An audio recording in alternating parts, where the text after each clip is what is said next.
আল্লাহ সুবহানাহু ওয়া তাআলা আমাদেরকে যতগুলো দায়িত্ব দিয়েছেন তা অল্প কথায় বোঝা যায়। তা হচ্ছে দু ধরনের। এক নম্বর হচ্ছে ঈমানি দায়িত্ব, দুই নম্বর হচ্ছে আমলি দায়িত্ব।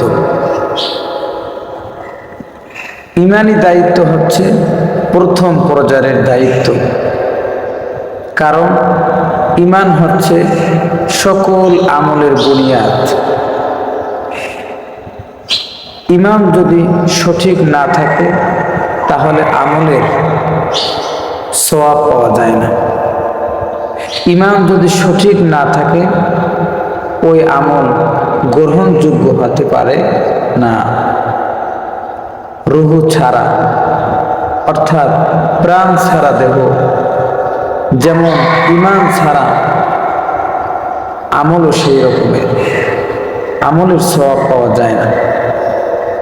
ঈমানহীন আমল প্রাণহীন দেহের মতো। যেই দেহের মধ্যে প্রাণ থাকে না, রূহ থাকে না, তাকে আমরা বলি সে আর দুনিয়ায় নেই। আব্দুর রহমান আমাদের মাঝ থেকে চলে গিয়েছে। টেলিফোনে বিভিন্ন জায়গায় আত্মীয় স্বজন প্রতিবেশী যারা যেখানে থাকে তাদেরকে জানাই দিই আমরা যে সে আর দুনিয়া নেই, অথচ তার দেহটা আপনার সামনে। এরপরে আমরা বলি কি সে আর দুনিয়ায় নেই। তাহলে বোঝা গেল আব্দুর রহমানের যে মূল ছিল রূহ প্রাণ, সেটা চলে গিয়েছে। ঠিক তদ্রূপ ভাবে ঈমানহীন আমল হলো প্রাণহীন দেহের মতো।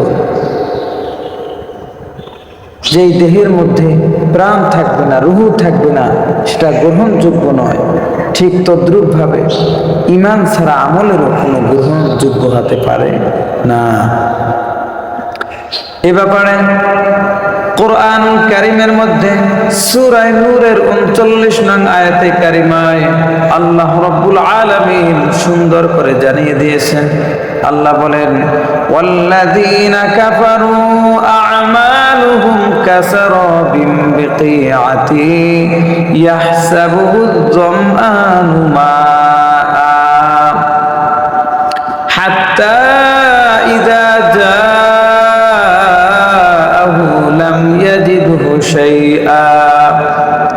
আল্লাহ রাব্বুল আলামিন বলেন, যারা কাফের, যাদের ঈমান সঠিক নেই, তাদের আমলটা হলো মরুভূমির মরীচিকার মতো।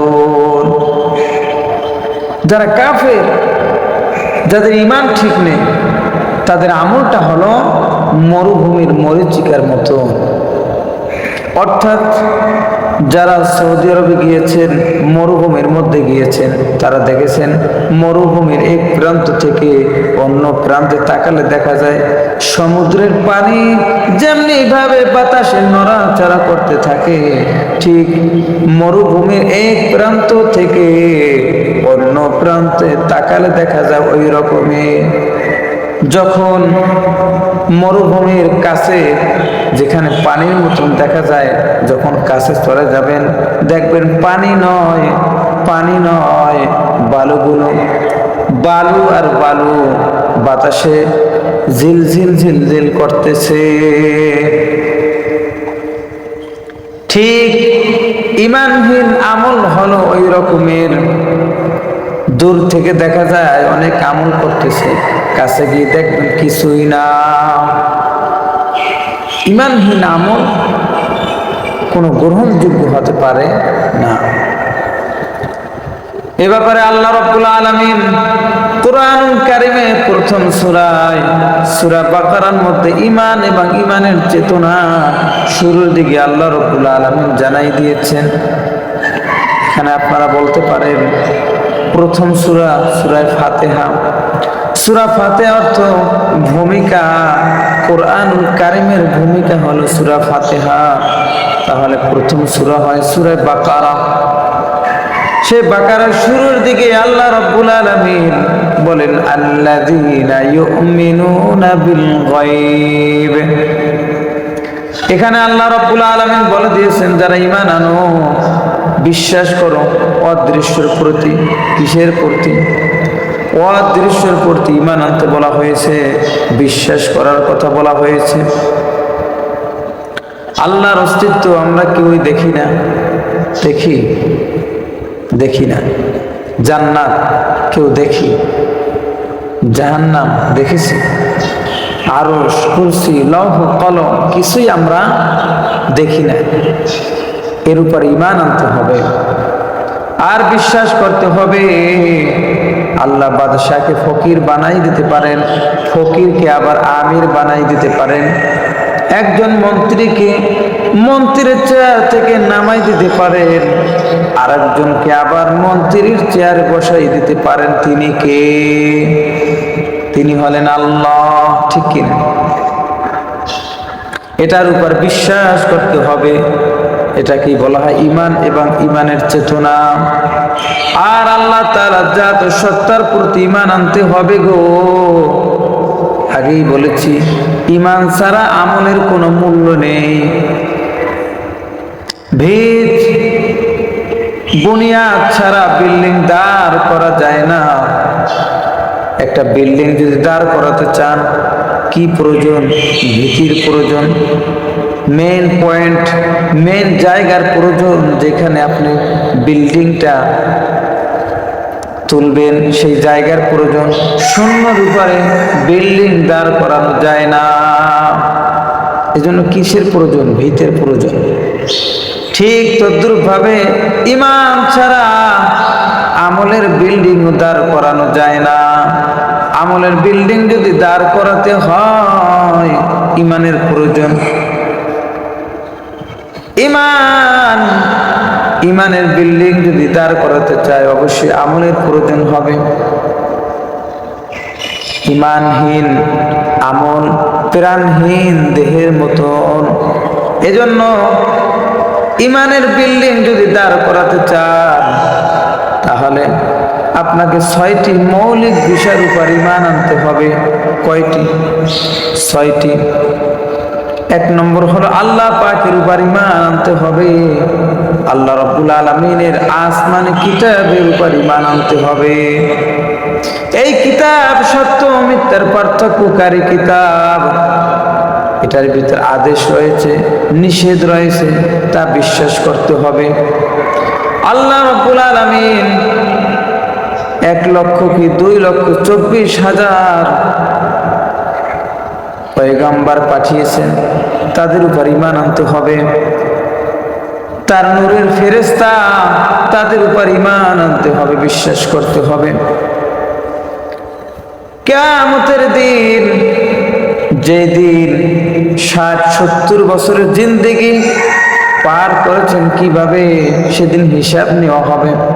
ভালো কাজ কতটুকু পরিমাণ করেছেন, খারাপ কাজ কতটুকু করেছেন, আল্লাহ রাব্বুল আলামিন আদেশ নিষেধ কতটুকু পরিমাণ পালন করেছেন, আমল করেছেন, এইটা সম্পূর্ণ যেই দিন হিসাব নেওয়া হবে, সেই দিনটাকে বলা হয় কিয়ামতের দিন।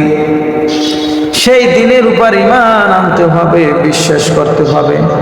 এরপরে ভালো মন্দ তকদিরের উপর, ভালো এটাও তকদির, খারাপ এটাও তকদির, তার উপর ঈমান আনতে হবে, বিশ্বাস করতে হবে। মৃত্যুর পরে পুনরায় জীবিত করা হবে, তার উপর ঈমান আনতে হবে, বিশ্বাস করতে হবে। এই 6টি মৌলিক বিষয়ের উপর ঈমান আনতে হবে। 1 নম্বর হলো আল্লাহ পাকের উপর ঈমান আনতে হবে, বিশ্বাস করতে হবে। আল্লাহ রাব্বুল আলামিনের উপর ঈমান আনার, বিশ্বাস করার অর্থ হলো 3টি জিনিসের উপর বিশ্বাস করতে হবে। 1 নম্বর হলো তার অস্তিত্বের উপর ঈমান আনতে হবে, যা পূর্বেই বলেছি, এবং তিনি এক, অদ্বিতীয়, এটা বিশ্বাস করতে হবে। আল্লাহ তাআলার সাথে কোনো তুলনা হয় না, কোনো অংশীদার আছে? নাই। আল্লাহ তাআলার গুণাবলী, তার বৈশিষ্ট্যের উপর ঈমান আনতে হবে, বিশ্বাস করতে হবে। আল্লাহ যে আছেন তা বিশ্বাস করতে হবে। একবার আমাদের মাযহাবের ইমামে আজম আবু হানিফা রহমাতুল্লাহি আলাইহি প্রশ্ন করেছিলেন। সেই যুগে নাস্তিক মুরতাদরা তারা বলেছিলেন আল্লাহ আছেন, তার দলিল দাও, আল্লাহ আছেন, তার দলিল দাও, এ ব্যাপারে তোমার সাথে বহস হবে। তিনি মেনে নিয়েছেন। তিনি বলছেন ঠিক আছে, তোমরা তারিখ দিন নির্ধারিত করো। তারিখ দিন নির্ধারিত করা হলো, সময় চলে আসলো। কিন্তু ইমামে আজম আবু হানিফা রহমাতুল্লাহ আলাইহি তিনি সময় মতন আসলেন না, সময় থেকে একটু পরে তিনি সেখানে চলে আসলেন। নাস্তিক মুরতাদ তারা বলল আপনি দেরি করে এসেছেন, আপনার সাথে বহস হবে না। ইমামে আজম আবু হানিফা রহমাতুল্লাহ আলাইহি বললেন আমি দেরি হওয়ার কারণ, এখানে দেরিতে এসেছি, কি কারণে এসেছি তা একটু আপনারা শুনুন। তারা বলল ঠিক আছে বলুন। তিনি বললেন আমি যখন আসতেছিলাম পথের মধ্যে নদী বাজলো, নদীর পথ কিভাবে পার হব, নদীতে কোনো নৌকা ছিল না, কিভাবে আমি পার হব। এরপরে দেখলাম নদীর পাশে একটা গাছ এমনি এমনি কেটে পড়ে গেল। এরপর মিস্ত্রি ছাড়া তক্তা হয়ে এরপরে একটা নৌকা হয়ে গেল। নৌকায় উঠলাম, মাঝি ছাড়া এপার থেকে এপারে চলে আসলাম। নাস্তিক মুরতাদ তারা বলল এই গাঁজাখুরি কথাও কি আমরা শুনবো? একটা গাছ কিভাবে এমনি এমনি কেটে পড়ে যায়, মিস্ত্রি ছাড়া কিভাবে নৌকা তৈরি হয়, কিভাবে মাঝি ছাড়া আবার এপার থেকে এপারে চলে আসে, এটা কিভাবে, এটা সম্ভব নয়। মাযহাবের ইমামে আজম আবু হানিফা রহমাতুল্লাহ আলাইহি বললেন যদি সাধারণ একটা গাছ কোনো মানুষ ছাড়া এমনি এমনি কেটে পড়তে না পারে, তক্তা হয়ে মিস্ত্রি ছাড়া একটা নৌকা যদি তৈরি হতে না পারে, একজন মাঝি ছাড়া নৌকা যদি চলতে না পারে, তাহলে এই আসমান এই জমিন একজন সৃষ্টিকর্তা ছাড়া কিভাবে সৃষ্টি হয়? সুবহানাল্লাহ, কিভাবে সৃষ্টি হয়? এই জন্য আল্লাহ রাব্বুল আলামিনের সৃষ্টি নিয়ে যত ভাববে সে আল্লাহ আছেন তার প্রমাণ পেয়ে যাবে। সুবহানাল্লাহ। আল্লাহ রাব্বুল আলামিন কুরআন কারীমের মধ্যে বলে দিয়েছেন ইন্না ফিস সামাওয়াতি ওয়াল আরদি লাআয়াতিন লিল মুমিনিন। আকাশ মণ্ডলী, আসমান জমিনে মুমিনদের জন্য নিদর্শন রয়েছে। কি রয়েছে? নিদর্শন রয়েছে। মুমিন যখনই ভাববে আসমান জমিন এবং এর মধ্যে যা কিছু রয়েছে এগুলো নিয়ে যখনই মুমিন বান্দা ভাববে সে আল্লাহ আছেন তার প্রমাণ পেয়ে যাবে। সুবহানাল্লাহ। দূরে যাওয়ার দরকার নেই, নিজের মধ্যে তাকান, তাহলে পেয়ে যাবে। আল্লাহ বলছেন ফি আনফুসিকুম আফালা তুবসিরুন, তোমার নিজের মধ্যে দলিল রয়েছে, এরপরে কি তোমার অন্তর্চক্ষু খুলে নাই? সুবহানাল্লাহ। আপনি আপনার নিজের অঙ্গ প্রত্যঙ্গ নিয়ে ভাবুন।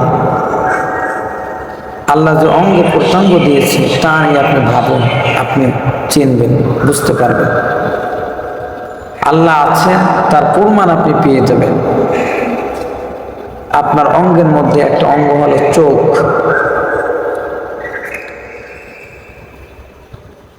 এই চক্ষু নিয়ে যদি মানুষ ভাবে আল্লাহ আছেন তার প্রমাণ পেয়ে যাবে। একটা চক্ষু নিয়ে যদি মানুষ ভাবে আল্লাহ আছেন তার প্রমাণ পেয়ে যাবে।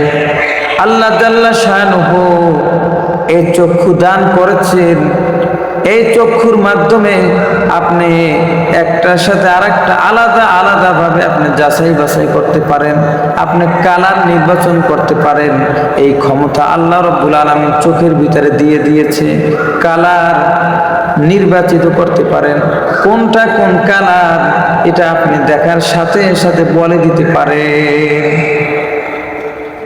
শুধু তাই নয়, এই চক্ষু দুটো হেফাজতে রাখার জন্য আল্লাহ সুবহানাহু ওয়া তাআলা চোখের উপরে দেখেন, চোখের উপরে পিষি দিয়েছেন, নিচে পিষি দিয়েছেন, অর্থাৎ চোখের মধ্যে যেন কোনো প্রকার ময়লা না যায়। এরপরেও যদি ধুলা বালু যায়, এজন্য চোখের মধ্যে পানি দিয়েছেন, যাতে করে পানির মাধ্যমে ওই ময়লাটা একসাথ হয়ে এরপরে বের হয়ে যেতে পারে। সুবহানাল্লাহ। বন্ধুরা আমার, শুধু তাই নয়, এই চক্ষুটা আল্লাহ রাব্বুল আলামিন সেট করে দিয়েছেন কোথায়? যেইখানে প্রয়োজন সেইখানে দিয়েছেন। এই চক্ষু দুটি যদি কপালের উপরে দেওয়া হতো কেমন দেখা যাইত? আল্লাহ রাব্বুল আলামিন যেইখানে প্রয়োজন সেইখানে দিয়েছেন। যদি মানুষ চিন্তা করে তাহলে আল্লাহ আছেন তার প্রমাণ সে পেয়ে যাবে। খাবার খাওয়ার জন্য, স্বাদ উপভোগ করার জন্য, স্বাদ কেমন হতে পারে এটা বোঝার জন্য এক টুকরা জিহ্বা গোশত দিয়েছেন। এর মাধ্যমে আপনি বলে দিতে পারেন এটা হলো খাসির গোশত, এটা হলো গরুর গোশত, এটা হলো মুরগির গোশত। আপনি জিহ্বার মাধ্যমে আপনি বলে দিতে পারেন। সুবহানাল্লাহ। এজন্য বন্ধুরা আমার, এভাবে করে আল্লাহ আছেন তার দলিল যুগে যুগে দিয়েছেন। যেমন ইমাম শাফি রহমাতুল্লাহ আলাইহি, তাকে জিজ্ঞাসা করা হলো আল্লাহ আছেন তার দলিল দাও। তিনি বলেছিলেন আল্লাহ আছেন তার দলিল হলো আসমান এবং জমিন, এর মধ্যে যা কিছু আছে এটাই তো দলিল। সুবহানাল্লাহ। ইমাম মালিক রহমাতুল্লাহ আলাইহি, তাকে প্রশ্ন করা হলো আল্লাহ আছেন তার দলিল দেন। তখন তিনি দলিল দিলেন, তিনি একটা দলিল দিলেন যে একটা ডিম, এর চারদিকে কাবার রয়েছে আটকানো, এর ভিতরে কোনো আলো বায়ু যেতে পারে না। এর ভিতরে কোনো আলো যাইতে পারে না, কোনো বাতাস কিছুই না। তো ওটার ভিতরে কিভাবে একটা মুরগির বাচ্চা থাকে, একটা পাখির বাচ্চা থাকে? আল্লাহ রাব্বুল আলামিন কিভাবে তাকে তৈরি করতেছে। সুবহানাল্লাহ। এটা নিয়ে যদি ভাবে তাহলেই অবশ্যই আপনি আল্লাহ আছেন তার প্রমাণ আপনি পেয়ে যাবেন। সুবহানাল্লাহ। শুধু তাই নয়, একটা মানুষ যদি বাহির থেকে চলে আসে, ইটালি থেকে, সৌদি আরব থেকে, যে দেশ থেকে আসুক না কেন, আসার পরে এলাকায় আসার পরে যদি বলে যে অমুক একটা দেশ রয়েছে, সৌদি আরব রয়েছে, মালয়েশিয়া রয়েছে, একটা দেশের কথা যদি বলে, যার কাছে বলে সে সাথে সাথে বিশ্বাস করে যে একটা দেশ ঠিক এভাবে শুনেছি আছে। শুধু তাই নয়, আল্লাহ রাসূল সাল্লাল্লাহু আলাইহি ওয়াসাল্লাম বলেছেন রাআইতু রাব্বি তাবারাকা ওয়া তাআলা, আমি আমার নিজ চোখে রবকে দেখেছি। সুবহানাল্লাহ। আল্লাহ আছেন তা আল্লাহ রাসূল দেখেছেন, এটাই তো দলিল। এজন্য আল্লাহ আছেন এটা বিশ্বাস করতে হবে। নাস্তিক মুরতাদ তারা তো বিশ্বাস করতে পারে না।